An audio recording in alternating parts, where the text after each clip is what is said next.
António, gostaste de ver o último Spider-Man? Gostei.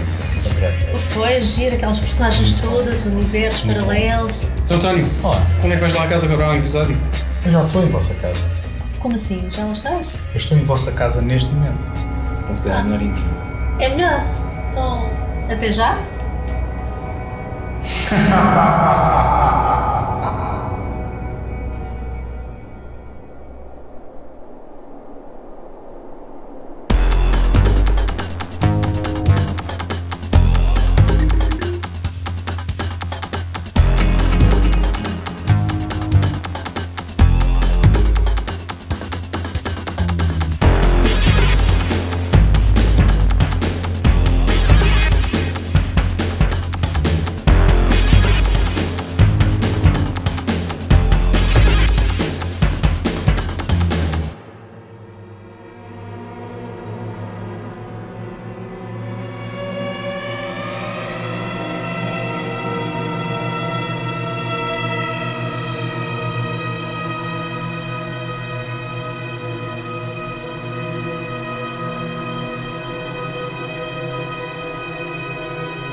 E então, vamos a isso?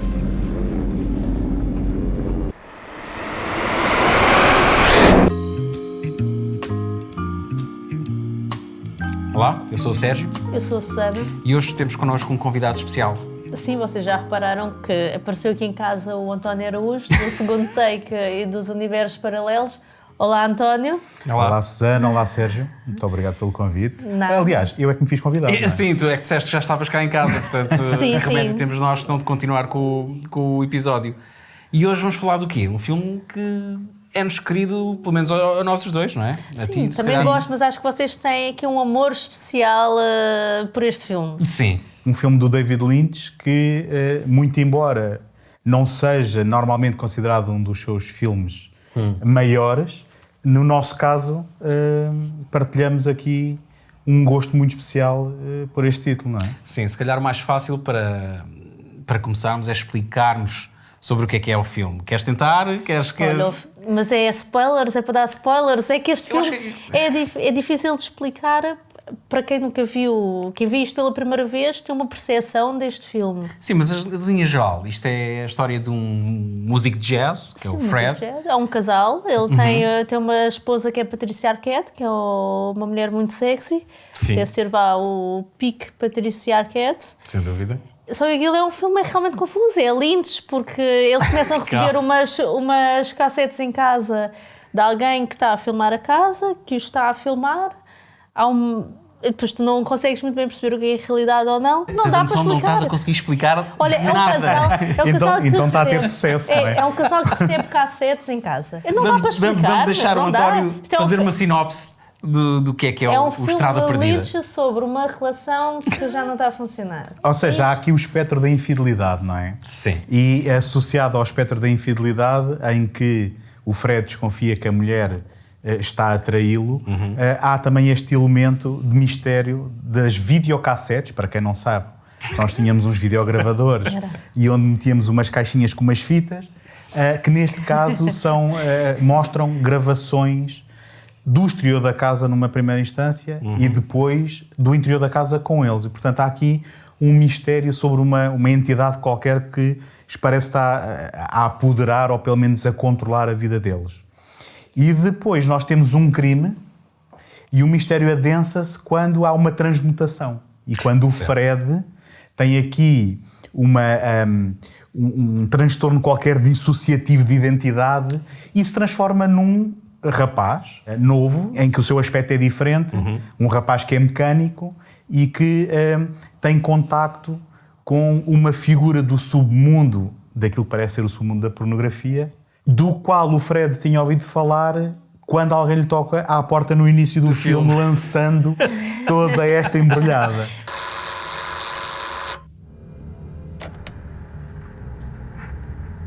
Dick Morant is dead. tu falaste de uma transmutação que eu, na altura da primeira vez que vi o filme, achei que era literal e não é. Eu consigo agora, depois destes anos todos, ter uma pequena luz sobre o que é que eu acho que é realmente o filme. Isto depois de ver relatos e claro. mesmo de entrevistas com o escritor, que o filme foi escrito em conjunto com o Barry Gifford, que já tinha escrito o romance do All That Heart. E este filme era suposto ser uma adaptação de um livro desse Barry Gifford, que acabou por não ser. Não era suposto ser uma adaptação. O Lynch inspirou-se em ideias próprias e ideias desse livro e falou com o Gifford para desenvolverem um novo projeto. E uma dessas ideias era precisamente o título, Lost Highway, que estava numa das frases Uma do das livro. frases que o inspirou-se. É um filme que te fala também muito de um transtorno, ou antes, acontece algo muito dramático durante o filme e a pessoa não consegue lidar com isso e acaba por quase que apagar da sua memória. É o chamado fuga dissociativa. Exatamente. Basicamente e é isso é o que acontece.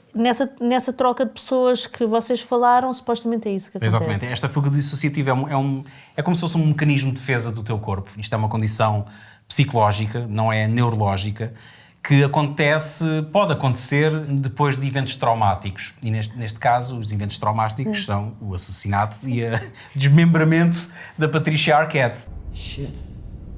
That wife killer's looking pretty fucked up. Which one?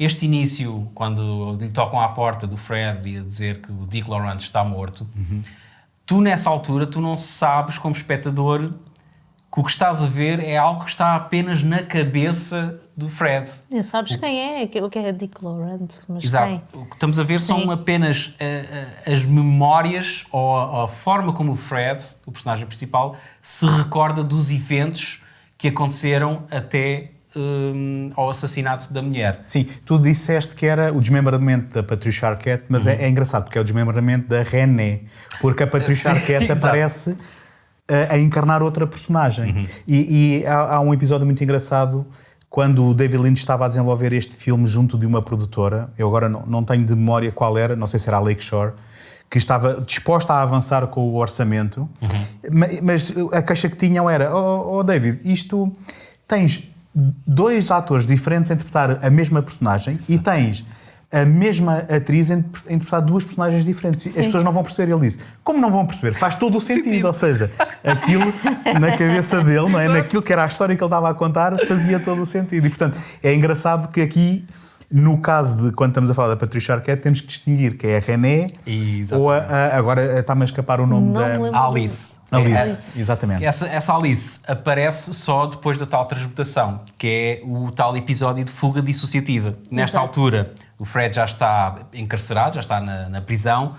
Ele usa este mecanismo de defesa para imaginar toda uma nova realidade para fugir daquilo que aconteceu na vida real. E uma realidade em que consegue estar com a mulher e ela gosta dele. Que ainda é mais triste, porque ele inventa todo um novo ser, ele reinventa-se como Pete, o que é desempenhado pelo Balthazar Getty, que é um chaval novo, todo jeitoso, cheio de amigos. Com uma namorada que gosta dele.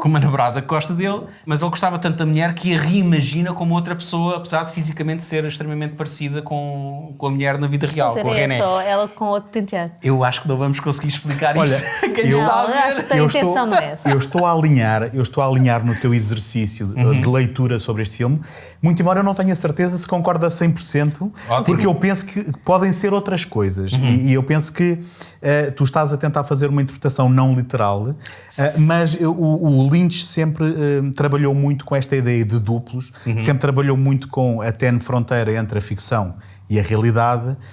Eu acho que ele sempre refletiu também sobre a própria indústria cinematográfica, coisa que culmina depois no Mulholland Drive, muito mais vincadamente. E neste aspecto, essa segunda vida que ele tem, seja uma imaginação, seja uma transmutação, seja um pacto com o diabo, seja o que for, acaba por ter este lado de filme noir, onde não só a Alice aparece como uma femme fatale, como e aqui eu penso que o filme toma um lado um bocado trágico, acaba por refletir também alguma da inevitabilidade de a sua relação nunca se poder consumar. E daí a tal alusão ao quando o Pete diz eu quero-te naquela cena no deserto, ela diz mas nunca me vais ter, que eu penso que acaba por sublinhar não só o lado do filme noir, mas também essa inevitabilidade daquilo que seria a relação entre aquela personagem dividida em dois homens e aquilo que era o amor da vida dele, possivelmente, não é? Com quem tinha casado. E que é uma maravilha no que Lynch constantemente oferece, que é tu não tens que saber qual é a interpretação correta do filme. Não há uma. É tu, como espectador, vais tentar absorver o máximo possível de emoções que ele te transmite e tentares fazer tua história. Não estás necessariamente errado, não estás necessariamente certo, mas ainda assim eu acho que há ali um fio condutor e acho que depois de percebermos que o que estamos a ver são as memórias do Fred e não a realidade. Aliás, há uma frase-chave no filme, quando vai lá a polícia à casa. A perguntar se ele tem uma máquina de filmar. I like to remember things my own way. What do you mean by that? How I remembered them. Not necessarily the way they happened. E estás constantemente a ser invadido nessas memórias pela verdade. Que eu acho que não só são as cassetes, portanto, parece-me a mim que as cassetes são a verdade a tentar entrar na cabeça dele, não é? Sim. Porque a verdade está ali, apesar de ele estar a inventar um mundo imaginário. Nós estamos a transformar este vídeo numa explicação do filme do Não, Lynch. mas opa, eu estou fascinado a ouvir, muito embora eu resista a essa leitura. Qual é a tua leitura? Não, a verdade é que eu não sou fã de quando um filme diz assim, tudo o que tu viste isto foi um sonho ou foi imaginado. Okay. E eu gosto mais de encarar o cinema como um meio que pode ser onírico e metafórico. E nesse sentido não preciso que as peças encaixem tão bem. Porque há aqui muitos elementos que se calhar se fosses levar a tua teoria até ao fim, iam cair. Como por exemplo aquela figura do homem com a cara de branco. Que eu acho que é a verdade. Ou acho então, que ele simboliza a verdade. Mas ele também pode simbolizar um deus ex machina, porque ele parece ser quase um titeteiro, não é? Que está a controlar as marionetas. Ou então parece ser quase uma entidade quase, não digo divina, não é? Mas que é superior, que está num plano superior e que manipula. E se reparares, ele tanto parece ter colocado o Fred na situação em que está, e tanto é que ele diz, na famosa cena em que telefona para a tua casa e eu estou lá, e ele diz qualquer coisa do género, tu é que me convidaste, eu nunca vou onde não sou convidado. Okay. Como se as ações do homem convidassem aquela entidade para exercer a sua justiça. E se tu reparares no final, e uma das frases do livro do Barry Gifford que inspirou o Lynch foi quando o Mr. Eddie diz: nós os dois podemos ser muito piores do que aqueles sacanas. Essa figura junta-se ao Fred e castiga o Mr. Eddie. Portanto, ele parece flutuar em função também daquilo que é, de certa forma, a maldade humana, estás a ver? E as opções daquelas personagens. Mas tu, pegando nessa frase, também podes inferir que ele, ao dizer que nós somos mais feios ou somos piores do que aqueles sacanas, pode estar a dizer que a realidade é bem pior do que isto que estás a imaginar. O que aconteceu na verdade é muito mais feio do que está na tua cabeça. Que tu nunca vês mas tu nunca vês a realidade. Há uma série de leituras que podem ser feitas e todas elas acabam por ter a sua validade. Eu gosto de pensar que o Lynch fez este filme a partir da perspectiva de uma pessoa que está com um problema psicológico. Neste caso, o Fred. Portanto, a maior parte do filme que te é contada já dentro desse episódio de fuga dissociativa. E por isso é que há coisas muito estranhas. Porque tu não o vês a matar a mulher, tu só tens uma imagem lá das cassetes em que ela está cortada às postas.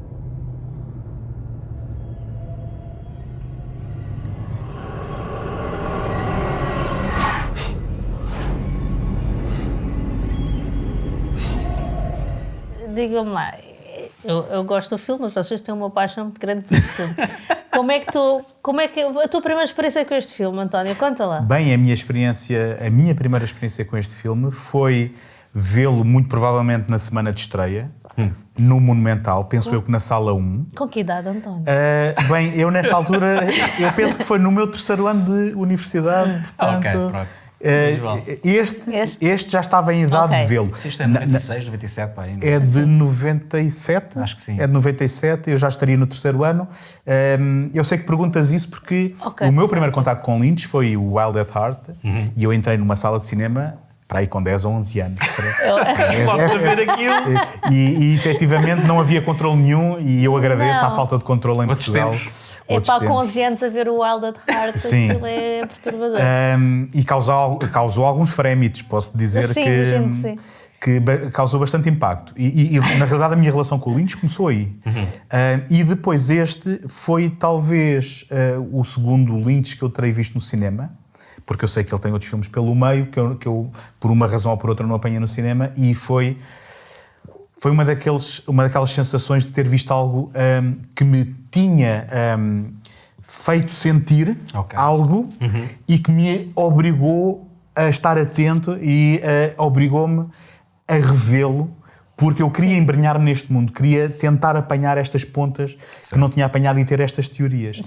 E eu devo tê-lo visto uma segunda vez na mesma semana em que... Ou seja, no espaço de uma semana vi-o 2 vezes. E se estão a ver isto em casa, não façam o que eu fiz, mas eu até aproveitava o desconto do Monumental para as sessões de manhã e houve umas aulasitas que eu faltei para ir ver este filme 2 vezes numa semana. E depois foi comprar em DVD, assim que o apanhei em DVD, comprar a banda sonora e viver muito tempo neste universo. Que estão ali? Sim, que estão ali, precisamente, são estas as cópias originais. Nós os dois partilhamos, que é o amor por esta banda sonora, que também se calhar foi a minha porta de entrada para este filme, e foi talvez o primeiro filme de Lynch que eu vi repetidamente com a vontade de tentar perceber o que é que estava a acontecer. Sim. Eu não sou grande conhecedor da obra dele, obviamente já vi praticamente tudo. Detesto o Inland Empire, por exemplo, não consigo embrenhar-me naquele filme. Foi o ponto de corte comigo também. Exatamente. Foi. Agora, o Lynch nesta fase, quer do Lost Highway, quer do Mulholland Drive, para mim são 2 filmes que, ao contrário de outros que são tão pretenciosos que me afastam do filme, este, por eu não conseguir perceber no primeiro visionamento, ou no segundo, ou até mesmo no terceiro... Mas ficas curioso. Eu fico com vontade de tentar saber mais. E acho que são poucos os realizadores que me conseguem fazer... Mas conseguem despertar isso em mim. O Lost Highway surgiu de ideias soltas. Certo. E isto faz muito parte do processo do Lynch. Foi uma ideia sobre as videocassetes deixadas à porta de um casal. Foi a ideia desta transformação. Okay. E depois foi esse bater bolas com o Barry Gifford que fez com que então construíssem esta história. E eu estou a dizer isto porquê? Porque eu penso que a razão pela qual o Inland Empire foi quando ele me perdeu foi quando todo o filme se passa ao nível de pesadelo, que eu penso que é mesmo assim. Eu ia dizer onírico, mas não é de sonho, é de pesadelo. E o Inland Empire acaba por não estar ancorado numa qualquer realidade ou numa preocupação narrativa. Enquanto que estes filmes estão no mesmo registro, partem do mesmo registro, mas ancoram-se em algo que é reconhecível enquanto uma história a ser contada. Sim. E é esse trabalho que ele nos obriga a fazer de nos envolvermos nesta história e de tentarmos perceber os simbolismos, as metáforas, mas num conceito que nós reconhecemos, e nós reconhecemos aqui géneros cinematográficos. Tem momentos que são puro terror, por causa da sua sonoplastia e até do seu ritmo. E depois tem momentos que são de filme noir, tem momentos que são de... Momentos de ação. Momentos de ação, filmes de gangsters, exatamente. Exato. Mas está ancorado em coisas que nós conhecemos.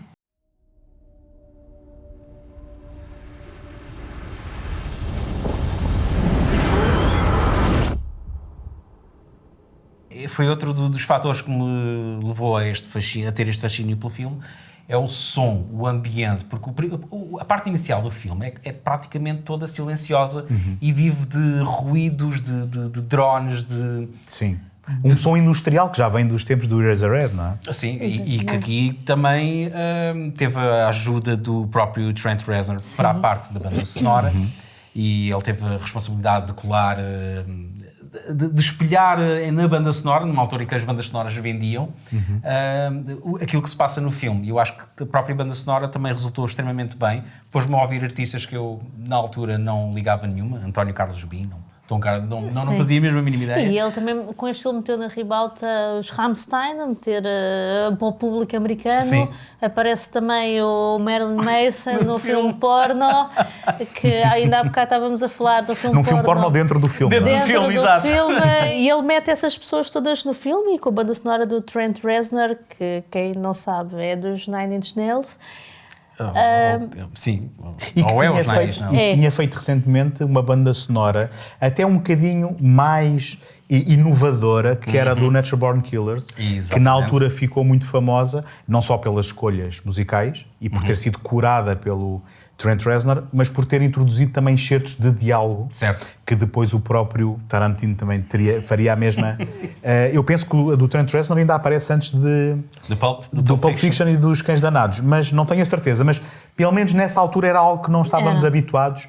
Aqui não tem propriamente esse formato, mas capta igualmente muito bem o espírito do filme. Ainda bem que falas no Natural Born Killers. Sim, que há aqui uma ligação entre o Oliver Stone e o David Lynch. Aparentemente, quando saiu Wild Palms, uma série produzida e realizada por Oliver Stone, houve muita gente que estava a comparar aquilo com o Twin Peaks, e até que o David Lynch disse numa biografia ou num livro que Wild Palms estava a milhas daquilo que o Twin Peaks era. E está. E depois com o Natural Born Killers, parece que há ali umas colagens com o que ele fez com o Wild at Heart, né? Tens um casal em fuga, tens a rapariga que sofria de abusos por parte de um familiar. Sim, tem parecenças de uma pessoa que é incendiada, não é? Como é que eu ia dizer isso? Pega um fogo a alguém. E parece que o David Lynch achou, não sei se tem fundamento ou não, que o Oliver Stone andava a imitá-lo. Isto já desde o Wild Palms. E parece que o Lost Highway também tem aqui algumas respostas ao Oliver Stone, nomeadamente... É quase um bife entre os dois. Agora o exato, pessoal agora do hip-hop que fazem músicas... É verdade. É um Oasis versus Blur, não é? Exato. Ok, exato. obrigada. Gosto mais dessa referência, sim. Se bem que é a primeira vez que eu estou a ouvir isto, estou fascinado. Mas é interessante o facto de ele ter pegado no ator, por exemplo, no Balthazar Getty, e deu-lhe aqui o papel de mecânico, que tinha feito um papel no Natural Born Killers de...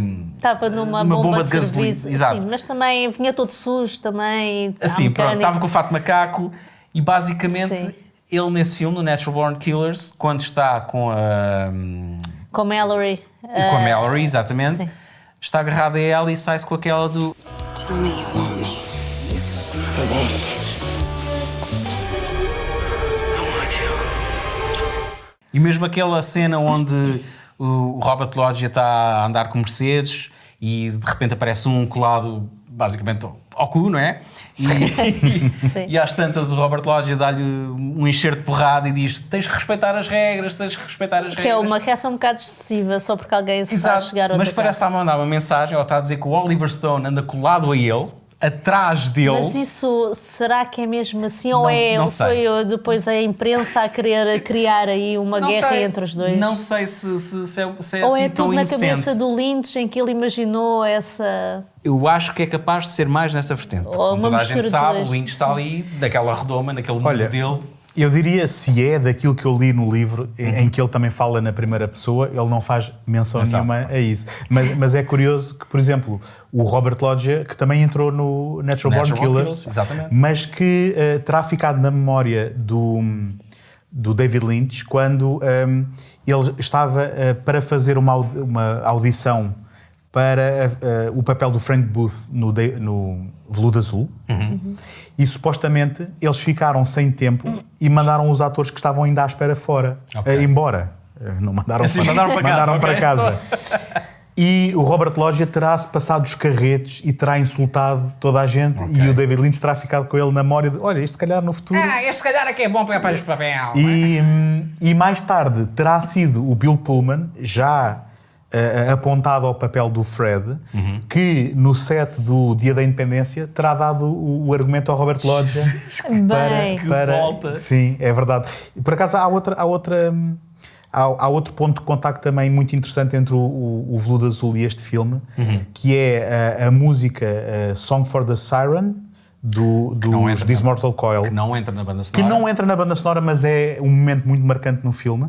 Era uma música que o David Lynch já muito queria usar e ele não tinha conseguido os direitos para usá-la no Veludo Azul, mas ficou também sempre ali aquela vontade e acabou por consegui-la ter aqui. Curiosamente, foi a própria banda que pediu ao Lynch e ao Trent Reznor para não incluírem a música na banda sonora para não se tornar demasiado popular. O que é esquisito, mas ok. Pá, a malta índia é assim, pá.